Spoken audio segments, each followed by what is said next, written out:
Hi, Bryce here from Skyrunner Lawn and Service. I am just going through a series about patios, how you build them, and how you restore them. I have a elderly client here in Sheboygan Falls who has a patio and it needs some attention. Her sons live out of town and they hired me to mow her lawn. And so I decided that I want to put this video series together showing the restoration process of this patio. And through this, I'm actually, I don't know if she knows it or not, but her son does, is I'm doing this for free. I'm not charging them anything.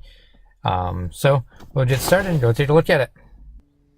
Okay, so here's the patio. You can see it's a fairly good size, but it's seen better days. So I'm going to go through here and just do a quick video kind of showing the condition of it, and we'll go through and talk about the different ways that a patio can fail.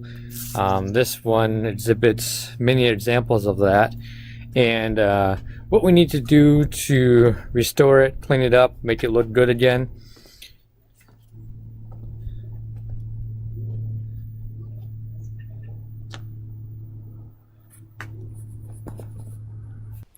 I apologize for the squinting. I'm looking towards the sun here to get a better video, but we're going to talk about the common ways that a patio fails.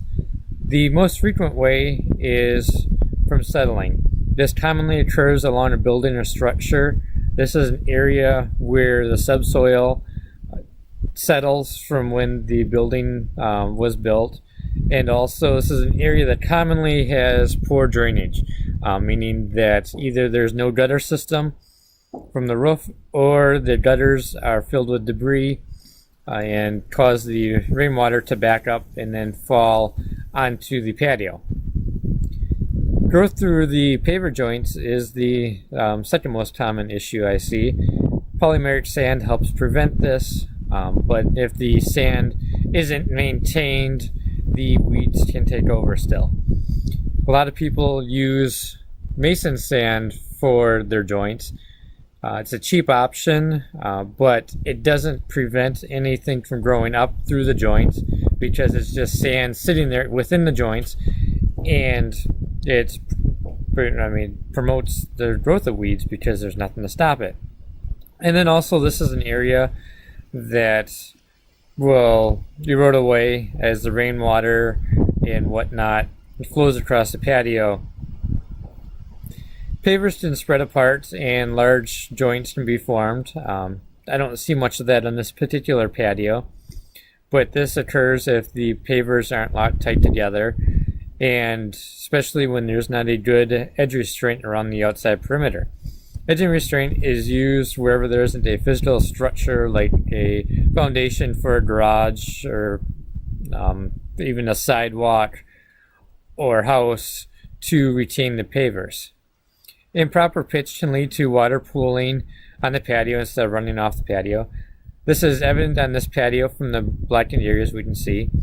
I suspect that in this particular patio, the pitching became a problem after the subsoil and base settled, and that created a low spot for the water to flow to and pool, in which it caused more damage from more water flowing to the lower area and so on. This isn't really a common failure point, but it's an issue on this patio, is that the perimeter edging restraints have lifted up. Edging restraints should be nailed to the stone patio base with long spikes to keep it in place. We will see what caused the restraints to lift once we get into the deconstruction process.